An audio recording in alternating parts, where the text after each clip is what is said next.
Attention, si vous payez encore par chèque, et vous êtes nombreux à le faire, nous sommes nombreux, c'est le moyen de paiement le plus falsifié. Ce n'est pas la carte bancaire. Oui, pourtant son utilisation baisse, mais c'est vrai qu'elle est désormais la fraude la plus forte en termes de moyens de paiement devant la carte bancaire, plus 52% en un an. Vincent Lameau et Soisy Coulier. Remplir son chèque est devenu de plus en plus rare, mais c'est aussi le moyen de paiement le plus fraudé l'année dernière. Cela représente 450 millions d'euros de transactions frauduleuses, soit 43% sur l'ensemble des fraudes. Le chèque, juste devant le paiement en carte bancaire, 439 millions d'euros de transactions, c'est 42% des fraudes.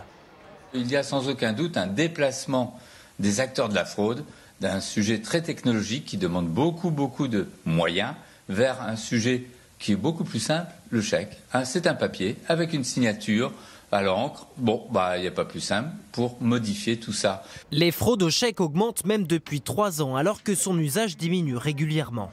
Et les escrocs usent des mêmes astuces, en utilisant des chèques perdus au volet ou en falsifiant des chèques régulièrement émis. Pour que l'on puisse inverser cette tendance, il est évident qu'il faut plusieurs éléments. Tout d'abord les banques, qu'elles mettent en place des systèmes non point de traitement automatisé sans véritable contrôle, mais avec des moyens tels qu'un contrôle par infrarouge des signatures ou des surcharges.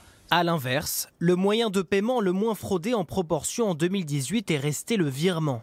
Il est pourtant celui qui véhicule les plus grosses sommes d'argent.